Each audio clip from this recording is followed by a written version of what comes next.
Assalamualaikum warahmatullahi wabarakatuh. Innal hamdalillah nahmaduhu wa nasta'inuhu wa nastaghfir wa na'udzu billahi min syururi anfusina wa min sayyiati a'malina. Asyhadu an la ilaha illallah wahdahu la syarikalah wa asyhadu anna Muhammadan abduhu wa rasul. Allahumma salli ala Muhammad wa ala ali Muhammad kama sallaita ala Ibrahim wa ala ali Ibrahim wa barik ala Muhammad wa ala ali Muhammad kama barakta ala Ibrahim wa ala ali Ibrahim innaka Hamidum Majid. Ya ayuhan nasu ubudu rabbakum alladhi khalaqakum walladhina min qablikum la'allakum tattaqun. Ya ayyuhalladzina amanu taqullaha wa qulu qawlan sadida yuslih lakum a'malakum wa yaghfir lakum dzunubakum wa may yuti'illaha wa rasulahu faqad faza fawzan 'azima. Fa in asdaqal hadithi kitabullah wa khairul hadi hadi Muhammadin sallallahu alaihi wasallam wa syarrul umuri muhdatsatuha wa kullu muhdatsatin bid'ah wa kullu bid'atin dhalalah wa kullu dalalatin finnar. Amma ba'd, kaum muslimin dan muslimah, para pemirsa yang semoga kita semua dirahmati dan dimuliakan oleh Allah Subhanahu wa taala. Alhamdulillah, kita memuji dan bersyukur kepada Allah Subhanahu wa taala oleh karena di malam yang berberkah ini Allah Subhanahu wa taala mentakdirkan kita untuk kembali bertemu walaupun itu melalui media online seperti ini. Kita bersyukur kepada Allah Subhanahu wa taala atas nikmat yang telah dianugerahkan kepada kita, terutama nikmat iman dan nikmat hidayah. Kalau kita ingin merenung sejenak, merenungkan nikmat iman yang dianugerahkan oleh Allah Subhanahu wa taala kepada kita, maka akan timbul rasa syukur yang sangat mendalam dalam diri kita. Karena kalau bukan nikmat iman yang diberikan oleh Allah Subhanahu wa taala kepada kita, niscaya kita sudah berada dalam kekafiran. Begitupun dengan nikmat hidayah, petunjuk dari Allah Subhanahu wa taala. Kalau bukan nikmat petunjuk hidayah dari Allah Subhanahu wa taala, maka kita mungkin berada dalam kesesatan dan kita tidak mampu membedakan mana yang hak dan mana yang batil. Ini yang perlu kita fahami kaum muslimin dan muslimah, para pemirsa yang dimuliakan oleh Allah Subhanahu wa taala. Dan salawat dan salam tentu senantiasa tercurah kepada beliau, pemimpin umat manusia terbaik sepanjang zaman, yaitu Nabi Muhammad sallallahu alaihi wasallam. Sebagai bentuk kecintaan kita, bukti kecintaan kita kepada beliau Nabi Muhammad sallallahu alaihi wasallam. Nah, ketika kita sudah cinta kepada Rasulullah, maka Allah Subhanahu wa taala akan mencintai kita. Qul in kuntum tuhibbunallaha fattabi'uni. Katakan kepada mereka, wahai Muhammad, jika mereka betul-betul mencintaiku, kata Allah, fattabi'uni, maka ikuti Rasulullah sallallahu alaihi wasallam. Kaum muslimin dan muslimah, para pemirsa yang dimuliakan oleh Allah Subhanahu wa taala, insyaallah pada kesempatan kali ini kita akan menyampaikan satu tema kajian yang sangat penting sebagai bekal kita untuk memasuki bulan mulia Ramadan. Ya, materi ini merupakan materi lanjutan daripada panduan Ramadan, agar Ramadan kita berkah, agar kita bisa meraih Ramadan penuh dengan keberkahan. Alhamdulillah, pada kesempatan kali ini kita sudah masuk kepada pertemuan yang ke-11. Tadi subuh pertemuan yang ke-10. Alhamdulillah, malam ini kita masuk pada pertemuan yang ke-11. Materi yang dimaksud adalah judulnya, jangan biarkan puasamu sia-sia. Jangan biarkan puasamu sia-sia. Perlu dipahami bahwa puasa, baik itu puasa sunnah maupun puasa wajib, bukanlah hanya sekedar menahan lapar, bukanlah hanya sekedar menahan haus saja.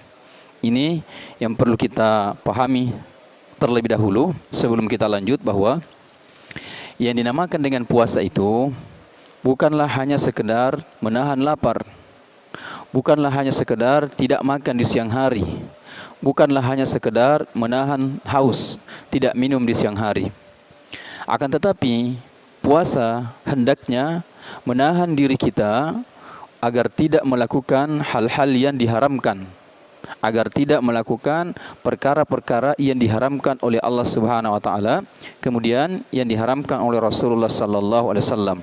Dan puasa hendaklah menahan diri kita untuk tidak melakukan perbuatan sia-sia. Jadi ketika kita berpuasa, di samping kita menahan yang namanya makan dan juga kita menahan yang namanya minum, nah yang lebih penting adalah kita menahan diri kita agar tidak melakukan perbuatan-perbuatan yang diharamkan oleh Allah Subhanahu wa taala. Segala sesuatu yang dilarang oleh Allah Subhanahu wa taala, yang ada ancamannya, yang ada hukumannya, maka itu adalah perkara-perkara yang diharamkan oleh Allah Subhanahu wa taala. Dan kita juga dilarang untuk melakukan perbuatan sia-sia, melakukan amalan sia-sia, melakukan kegiatan-kegiatan yang sifatnya sia-sia, yang tidak mendatangkan kebaikan baik dunia maupun kebaikan akhirat. Oleh karena kaum muslimin, ketika seseorang yang berpuasa yang hanya sekedar menahan makan dan minum, tidak meninggalkan perbuatan-perbuatan yang haram dan sia-sia, maka bisa jadi puasa orang tersebut tidak ada nilainya di sisi Allah Subhanahu wa taala. Bisa jadi puasa tersebut tidak mendapatkan ganjaran, tidak mendapatkan balasan, tidak mendapatkan pahala dari Allah Subhanahu wa taala. Mari kita lihat bagaimana sabda Rasulullah sallallahu alaihi wasallam yang diriwayatkan oleh Al-Imam Ahmad. Ya, hadis ini adalah hadis yang sahih. Rasulullah sallallahu alaihi wasallam bersabda bahwa betapa banyak orang yang berpuasa, betapa banyak orang yang berpuasa namun tidak mendapatkan dari puasanya tersebut melainkan hanya rasa lapar dan rasa haus, rasa dahaga. Coba, ini betul-betul menjadi peringatan kita agar kita serius memperhatikan masalah ini, bahwa betapa banyak, kata Rasulullah, sungguh banyak dari umatku, umat Islam, yang mereka berpuasa baik itu puasa sunnah maupun puasa wajib, puasa Ramadan, puasa qada ataukah puasa nazar, mereka tidak mendapatkan dari puasanya tersebut. Tidak ada yang dia dapatkan dari puasanya, tidak ada pahala yang dia dapatkan dari puasanya, melainkan yang mereka dapatkan, namun yang mereka rasakan hanyalah rasa lapar dan rasa haus saja. Hanya itu yang mereka dapatkan dari puasanya. Nah, ini perlu kita dudukkan permasalahan ini agar sekali lagi puasa kita tidak sia-sia. Kemudian kaum muslimin, selanjutnya perlu kita sampaikan pula bahwa sejelek-jelek puasa, seburuk-buruk puasa adalah mereka yang hanya menahan lapar dan dahaga saja. Mereka yang hanya menahan lapar dan hanya menahan haus saja. Sedangkan maksiat tetap dilakukan. Sedangkan perbuatan-perbuatan dosa, pelanggaran-pelanggaran agama tetap dilakukan, tetap berjalan terus walaupun mereka berpuasa. Itulah sebabnya sebagian salaf kita pernah mengucapkan sebuah perkataan. Ya, ulama-ulama salaf kita, ulama-ulama terdahulu pernah mengucapkan suatu ucapan bahwa tingkatan puasa, derajat puasa yang paling rendah adalah mereka yang hanya meninggalkan makan dan minum saja. Jadi ini tingkatan puasa yang paling rendah, level puasa atau derajat yang paling rendah adalah mereka yang hanya sekedar meninggalkan minum dan hanya sekedar meninggalkan makan saja. Itulah serendah-rendah, sejelek-jelek orang yang berpuasa. Ini yang perlu kita pahami. Ketika seseorang berpuasa, mereka harus meninggalkan perbuatan maksiat secara umum. Ya, maksiat secara umum harus ditinggalkan. Tidak boleh dipilih-pilih bahwa ini yang ditinggalkan dan ini tidak ditinggalkan. Intinya bahwa ketika itu sudah jelas perbuatan kemaksiatan. Intinya bahwa ketika itu sudah jelas pelanggaran agama, jelas bentuk pelanggarannya, maka tidak boleh sama sekali dilakukan ketika seseorang itu berpuasa. Sebagaimana kata Al-Baidawi, beliau mengatakan, seorang ulama mengatakan bahwa maksud dari puasa itu, kata beliau, tujuan daripada puasa itu bukan hanya sekedar menahan lapar, bukan hanya sekedar menahan dahaga atau haus saja. Akan tetapi, kata beliau, tujuan utama dari puasa itu adalah menahan diri dari nafsu jelek, menahan diri kita, mengendalikan diri kita dari nafsu-nafsu jelek, dari nafsu-nafsu yang buruk, nafsu-nafsu yang tercela. Kemudian kata beliau, puasa itu mestinya menahan diri kita, menahan jiwa kita, mengekang jiwa kita, yang jiwa kita ini selalu mengarahkan pada perbuatan-perbuatan yang jelek. Dan hendaknya jiwa ini diarahkan kepada hal-hal yang baik. Hendaknya jiwa kita ini diarahkan kepada perbuatan-perbuatan yang baik. Kemudian beliau mengatakan bahwa jika tidak demikian, Allah tidak akan memandang dan menerima amalannya. Allah tidak akan memandang dan tidak akan menerima amalan puasa yang dilakukan oleh orang yang hanya sekedar menahan minum dan menahan lapar saja, menahan makan saja. Ya, tetapi dia tidak menahan dirinya dari nafsu jelek. Dia tidak menahan jiwanya yang selalu mendorong untuk melakukan perbuatan-perbuatan kejelekan. Dan dia tidak mampu mengarahkan jiwanya untuk melakukan perbuatan-perbuatan kebaikan. Maka yang demikian tidak, Allah Subhanahu wa taala tidak akan memandang dan menerima amalan puasanya tersebut. Sia-sia dia melakukan puasa. Kemudian kita lihat hadis dari Rasulullah sallallahu alaihi wasallam yang semakin mempertegas kita, yang semakin mempertegas bahwa dari Abu Hurairah radhiyallahu anhu, Rasulullah sallallahu alaihi wasallam bersabda bahwa barang siapa yang tidak meninggalkan perkataan dusta, malam yada'a qaulaz zur, barang siapa yang tidak meninggalkan perkataan dusta, justru malah mengamalkannya, maka Allah Subhanahu wa taala tidak butuh dari rasa lapar dan haus yang dia tahan.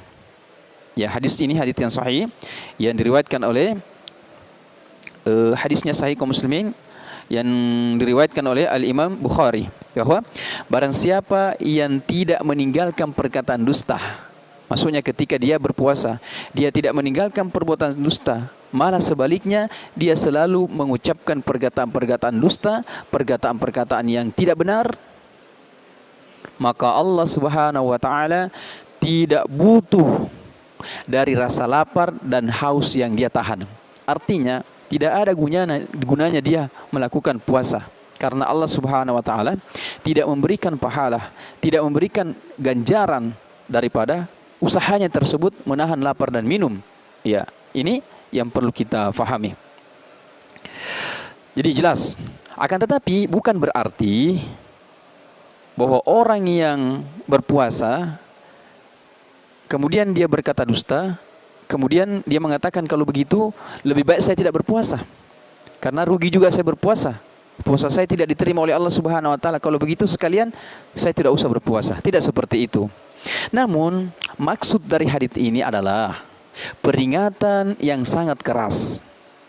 Peringatan yang sangat keras kepada umat Nabi Muhammad sallallahu alaihi wasallam agar mereka tidak berkata dusta. Terkhusus lagi ketika dia berpuasa. Ini merupakan peringatan, ancaman yang sangat keras kepada umat Nabi Muhammad sallallahu alaihi wasallam, khususnya terutama dikhususkan lagi, ditekankan lagi ketika dia berpuasa agar tidak berkata dusta, karena puasanya tidak diterima oleh Allah Subhanahu wa taala, tidak dinilai, tidak dianggap, tidak dipandang oleh Allah Subhanahu wa taala. Kemudian yang dimaksud dengan qaul az-zur dalam hadis man lam yada' qaul az-zur, ya, bahwa yang dimaksud dengan qaul az-zur adalah berkata dusta. Jadi berkata dusta kemudian melakukan ghibah, menggunjing. Ya, orang yang berdusta, orang yang menghibah, orang yang menggunjing saudaranya, menceritakan aib saudaranya, yang mana saudaranya tidak senang ketika aibnya itu diketahui oleh orang banyak, namun dia ceritakan kepada orang lain, maka itulah menghibah, itulah menggunjing. Walaupun apa yang dia sampaikan itu saudaranya lakukan. Jadi menceritakan aib saudara kita, yang mana saudara kita tidak suka, saudara kita tidak senang jika aibnya itu diketahui oleh orang banyak. Ya, itu walaupun sebenarnya saudara kita melakukan hal tersebut, maka itulah disebut dengan ghibah. Kemudian namimah. Apa itu namimah? Mengadu domba. mengkompori, memanas-manasi situasi, mengadu domba antara saudara muslimnya yang satu dengan yang lain, sehingga muncullah perselisihan, muncullah permusuhan, muncullah pertikaian, bahkan bisa terjadi muncul pertumpahan darah, muncul pembunuhan. Itu diakibatkan dari adu domba awalnya, namimah, dan mencela muslim yang lainnya. Itulah yang disebut dengan qaul az-zur. Ya, sedangkan mengamalkan az-zur adalah dengan malas mengerjakan salat di waktunya. Jadi, menggan salat berjamaah di masjid khususnya bagi laki-laki, melakukan jual beli yang haram, memakan riba, mendengarkan musik, juga berlebih-lebihan, boros dalam membuat makanan untuk berbuka puasa, karena boros itu perbuatan terlarang. Jadi ini jelas kaum muslimin bagaimana penjelasan Nabi kita sallallahu alaihi wasallam kemudian dijelaskan oleh ulama kita tentang perkara ini. Kemudian kita lihat lagi dari Abu Hurairah bahwa Rasulullah sallallahu alaihi wasallam bersabda, puasa bukanlah hanya menahan makan dan minum saja. Jadi yang dinamakan puasa itu bukanlah hanya sekedar menahan makan dan menahan minum saja. Akan tetapi puasa adalah dengan menahan diri kita dari perkataan sia-sia dan perkataan kotor. Jadi puasa itu adalah dengan menahan diri kita dari perkataan sia-sia dan perkataan kotor. Apabila ada seseorang yang mencelamu atau berbuat usil kepadamu, katakanlah padanya, inni sa'imun, sesungguhnya aku sedang berpuasa. Inni sa'imun, sesungguhnya saya ini sedang berpuasa. Mari kita lihat bagaimana hadis Nabi kita sallallahu alaihi wasallam bahwa puasa itu bukanlah hanya sekedar menahan makan dan minum. Mungkin di antara kita banyak yang kuat menahan makan dan minum, bahkan walaupun tidak makan sahur, dia mampu menahan makan dan minum, kuat fisiknya. Akan tetapi tidak mampu menahan dirinya dari perkataan sia-sia, tidak mampu menahan lisannya dari perkataan kotor. Ya, bahkan kata Rasulullah dalam hadis ini, ketika kita sedang berpuasa, kemudian ada orang yang mencela kita, ada orang yang berbuat usil kepada kita, ada orang yang mengajak kita berantem, ada orang yang mengajak kita berkelahi, maka cukup katakan kepada orang tersebut, inni sa'imun, sesungguhnya saya ini sedang berpuasa. Ya, jangan sahabat, tidak boleh seperti itu. Saya tidak akan membalas, saya tidak akan melawan. Bukan karena saya takut, belum tentu saya kalah kalau saya melawan. Belum tentu kamu bisa mengalahkan saya kalau saya melawan, belum tentu. Tapi saya tidak mau melawan, karena sesungguhnya saya sedang berpuasa. Inni sa'imun, saya sedang berpuasa. Saya tidak mau merusak puasa saya. Ya, bukan mengatakan, wah tunggu nanti sebentar malam kita berkelahi, nanti setelah berbuka, tidak seperti itu. Cukup mengatakan, inni sa'imun. Ya, bukan berarti bahwa kita takut, tidak. Bukan berarti kita lemah, tidak. Tetapi kita tinggalkan semua itu karena kita khawatir puasa kita tidak diterima oleh Allah Subhanahu wa taala. Hadis ini sahih, diriwayatkan oleh Ibnu Khuzaimah. Ya. Kemudian Syekh Profesor Dr. Mustafa Al-Bugha berkata bahwa mencela, berdusta, ghibah atau menggunjing, namimah atau mengadu domba dan semacamnya termasuk perbuatan yang haram secara zatnya. Jadi perbuatan menggibah, perbuatan mencela, perbuatan berdusta, perbuatan mengadu domba dan semacamnya itu merupakan perbuatan yang haram secara zat. Ya, artinya apa? Ini perbuatan memang tidak boleh dilakukan sama sekali. Baik ketika seorang itu berpuasa maupun ketika itu tidak berpuasa. Memang dilarang sama sekali untuk melakukannya. Namun, dari sisi orang yang berpuasa, hal ini lebih berbahaya. Karena bisa menghapuskan pahala puasa. Jadi kita ulangi, namimah, ya menggunjing, mengadu domba, berdusta, mencela, menggibah, secara hukum pokok bahwa ini memang perbuatan yang diharamkan dalam agama kita. Namun lebih ditekankan lagi, lebih diharamkan lagi, lebih dilarang lagi dilakukan ketika seseorang itu berpuasa. Kenapa? Karena menurut Syekh Profesor Dr. Mustafa Al-Bugha dalam memahami menjelaskan di sini, bahwa orang yang berpuasa, dari sisi orang yang berpuasa, hal ini lebih berbahaya karena bisa menghapuskan pahalanya. Ya, bisa menghapuskan pahala puasanya. Artinya, puasanya secara hukum sah, tetapi dia tidak mendapatkan pahala, hanya sekedar gugur kewajiban. Jadi itu. Walaupun puasanya itu sah dan telah dianggap menunaikan yang wajib. Ya, sehingga kata Syekh Profesor Dr. Mustafa Al-Bugha, perkara ini tepat dimasukkan dalam adab-adab berpuasa dan sunnah-sunnah puasa. Seperti itu penjelasan beliau dalam Al-Fiqh Al-Manhaji. Begitupun perkataan Ibnu Rajab dalam Lataif Al-Ma'arif. Ya, ini kaum muslimin beberapa penjelasan tambahan yang berkaitan tentang panduan Ramadan agar Ramadan kita bisa efektif, yaitu jangan biarkan puasa kita sia-sia. Ya, jangan ada perbuatan sia-sia di bulan suci Ramadan. Setiap waktu kita di bulan suci Ramadan atau kita berpuasa secara umum diisi dengan amal-amal kebaikan. Yang paling utama, amalan yang paling utama ketika kita berpuasa, terutama puasa Ramadan adalah memperbanyak tilawatil Al-Quran, memperbanyak membaca Al-Quran. Kita targetkan planning mulai dari sekarang, berapa kali kita akan khatam di bulan suci Ramadan. Ingat, kalau kita memasuki bulan suci Ramadan tanpa planning, perencanaan, amalia Ramadan, maka yakin dan percaya amalan Ramadan kita akan gagal. Percaya kaum muslimin, kalau kita masuk ke bulan Ramadan, tidak ada bekal ilmu yang kita miliki, tidak ada planning amalan-amalan yang akan kita amalkan di bulan suci Ramadan, amalan kita hanya tiba masa tiba akal, kita membaca Al-Quran kalau ada waktu yang luang, hanya memberikan sisa-sisa waktu untuk baca Al-Quran, maka yakin dan percaya, amal-amal kita, Ramadan kita akan sia-sia. Ramadan kita akan hampa, Ramadan kita tidak akan maksimal. Maka mulai dari sekarang kita target berapa kali kita akan khatam di dalam Ramadan. Satu kali khatam minimal di bulan suci Ramadan. Ya, bagaimana cara membaginya? Ketika kita ingin satu kali khatam, 1 juz satu hari. Kalau 2 kali khatam, 2 juz satu hari. 3 kali khatam, 3 juz satu hari, dan seterusnya dan seterusnya. Ya.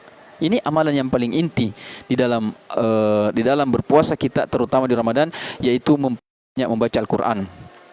Bahkan ulama-ulama kita terdahulu, mereka menutup majelis-majelis ilmu mereka menutup pengajian-pengajian mereka. Karena apa?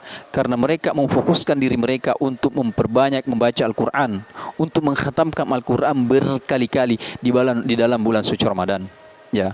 Seperti itu mereka, para ulama-ulama kita, kalau kita baca dalam riwayat mereka, dalam sirah para ulama kita, orang-orang saleh kita terdahulu, mereka menutup majelis ilmu mereka menutup kajian-kajian mereka karena mengkhususkan sebulan penuh di bulan suci Ramadan untuk membaca Al-Quran, semakin memperbanyak membaca Al-Quran. Jadi, mulai dari sekarang kita buat planning Ramadan. Apa-apa yang akan kita buat di bulan suci Ramadan.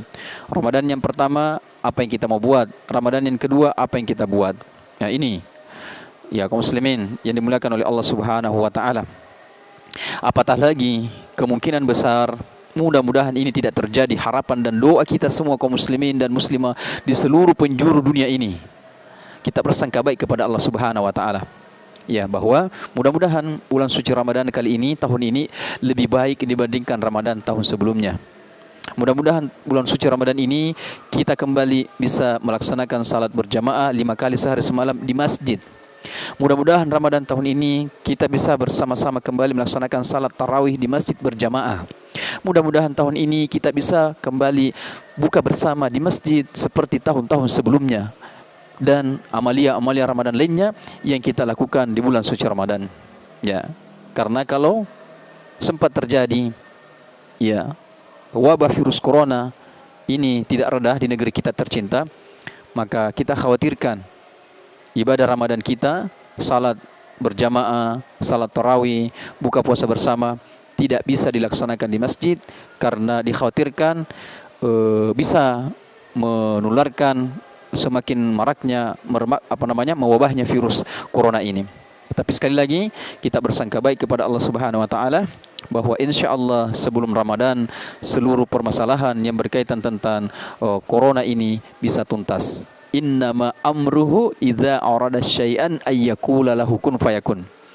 Ya, kalau Allah Subhanahu wa taala menghendaki sesuatu, mudah bagi Allah.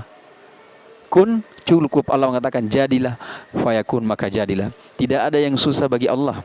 Tidak ada yang mustahil bagi Allah. Tidak ada yang sulit bagi Allah. Cuma Allah Subhanahu wa taala ingin melihat kita di dalam mensikapi virus atau musibah atau ujian yang diturunkan oleh Allah Subhanahu wa taala kepada kita ini. Ya, ini yang bisa kita sampaikan pada kesempatan kali ini. Insyaallah kaum muslimin yang dimuliakan oleh Allah Subhanahu wa taala.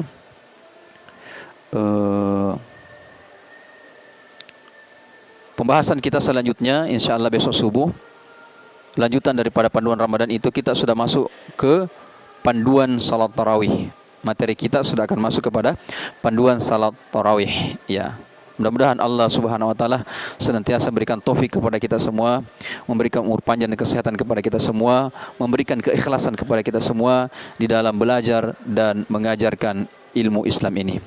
Demikian, segala sesuatu yang benar itu mutlak sumbernya dari Allah Subhanahu wa taala, maka janganlah kita ragu untuk menerimanya. Al-haqqu mir rabbika falla takunanna minal mumtarin. Berkali-kali saya katakan seperti itu, bahwa kebenaran itu mutlak dari Allah Subhanahu wa taala, maka janganlah kita ragu untuk menerimanya.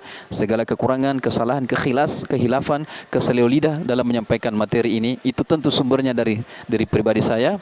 Mohon dimaklumi, ada yang salah, tolong tuliskan di kolom komentar apa yang salah, apa yang mau dibenahi, ada sarannya, atau ada kritikan yang membangun, silahkan ditulis di kolom komentar. Insyaallah kami akan berubah ke arah yang lebih baik, akan membenahi ke arah yang lebih baik untuk kebaikan kita semua. Demikian, semoga bermanfaat. Subhanakallah bihamdik, asyhadu an la ilaha illa anta, astaghfiruka wa atubu ilaik. Assalamualaikum warahmatullahi wabarakatuh.